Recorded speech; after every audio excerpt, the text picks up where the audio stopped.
I'm often asked what is the easiest language to learn, and it's a question that doesn't really have one answer, but we're going to try and give it a go anyway.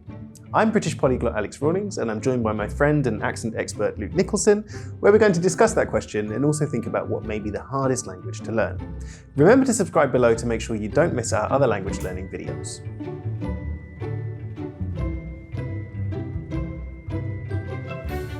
So Luke, what makes a language easy or hard to learn from the point of view of pronunciation? Well, from a pronunciation point of view, it depends on the phonetics and phonology of your native language. In my variety of English, I don't have trills like r, I don't have pharyngeal sounds like and I don't have implosives like g.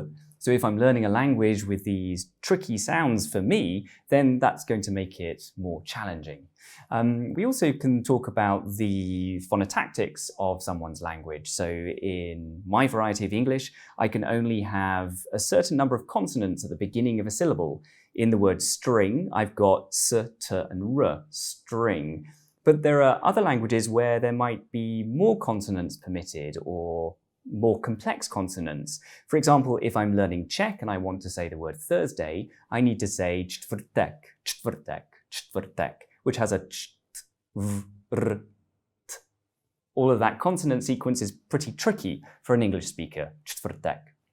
If you're coming from a language that doesn't have word stress like English, for example, we say object and object differently, there's a difference in word stress, or for example, tone. In Vietnamese, we've got a difference between ma and ma.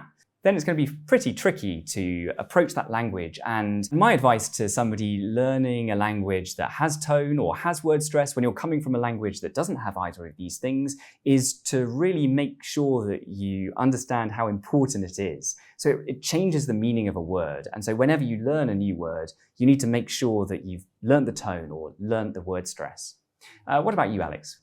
Yeah, what makes a language hard or easy? I mean, well, first of all, as native speakers of English, I think we start out with a very specific place in the world, essentially, as although English is related to a lot of other languages that are spoken in Europe, it's not that closely related to other languages. So as in, there isn't a language which is extremely easy for English speakers to learn in the same way that if you're a native Italian speaker, it's quite easy for you to understand Spanish, it's quite easy for you to understand Portuguese, and you know, that would be a much easier question, right? If somebody from Italy was to ask us what's the easiest or hardest language to learn, you'd say these ones that are really close are the easiest and these ones that are very different are the hardest. English is kind of a bit more of a leap into any of those languages. We have a lot in common with French, but we also have a lot in common with Dutch and with German and things like that. So probably that would be the closest to my answer, purely on the basis that when you learn those languages, you're learning a lot of words that have very similar words in English. So basically cognate words is what we'd call them, which can give you a huge leg up, essentially. But having said that, there's a lot of other things that can make it hard. I mean, German and Dutch, and to an extent French and Spanish, they all have objectively much more complex grammar systems than English. Whereas a language like Chinese possibly has a much simpler grammar system for learning. But as you were saying, the pronunciation is really where you can fall short, because not pronouncing tones in Chinese is not a choice, right, Luke? Yeah, exactly. I suppose there's also syntax and the way that a language organizes and expresses grammatical relationships, which I'm sure you've discovered learning 12 languages. Absolutely. Well, I mean, a huge challenge when you're learning a language is actually conceptualizing new grammar. So for example, if you learn Slavic languages, you're going to encounter a whole system of verbs of motion which work in a completely different way to how they do in English. You have to specify whether you're going somewhere by foot, by public transport, by flying, basically just say the word go. You also have to specify whether you're going to go there and come back, whether you're going to go in this way, that way. You know, all of this is kind of built into the grammar in a way that it's not in English. So those can be kind of quite tricky concepts to wrestle with. I don't think they necessarily mean that you can't make a lot of progress. And I think this is often why I talk about not being a perfectionist when we're learning a language. Because if you're aiming for absolute perfection in pronunciation, in grammar, in the words you use, you're never going to speak. And if you're never going to speak, you're never going to practice, and you're never going to get better.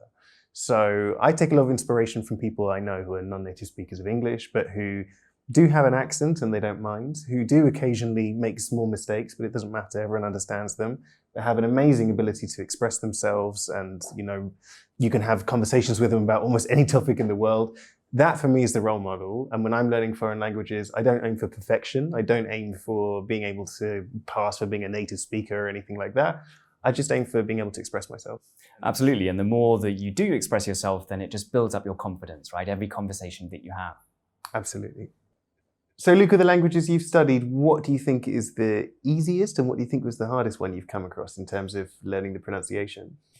Well, I suppose I speak some German, and German is related to English, so there are a lot of sounds that are similar. Of course, there are some sounds that exist in German that don't exist in English, but it's also to do with my exposure to German. I've learned German ever since school, and so I've heard the sounds for quite some time, and therefore it's probably an easier one for me. In terms of harder ones, it would have to be Vietnamese. I chose that language because it was phonetically very interesting and has loads of sounds that don't exist in English. And what about you? Well, I mean, I think the most difficult languages that I've learnt are the ones where there's just really not that much connection to English at all. So obviously Hungarian is probably the hardest language I've ever come across for learning myself.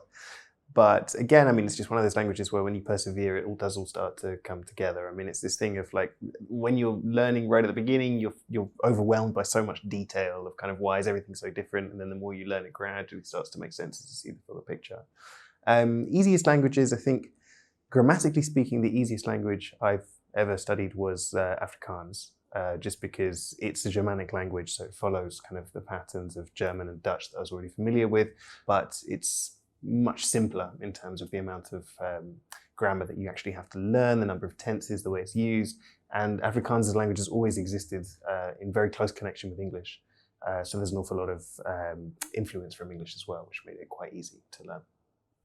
So now you've heard from us, comment below with a language you found hardest or easiest to learn and why. Make sure you hit that button below and subscribe to Rosetta Stone's YouTube channel for our latest language learning videos, and click the link in the description for exclusive offers on all Rosetta Stone courses.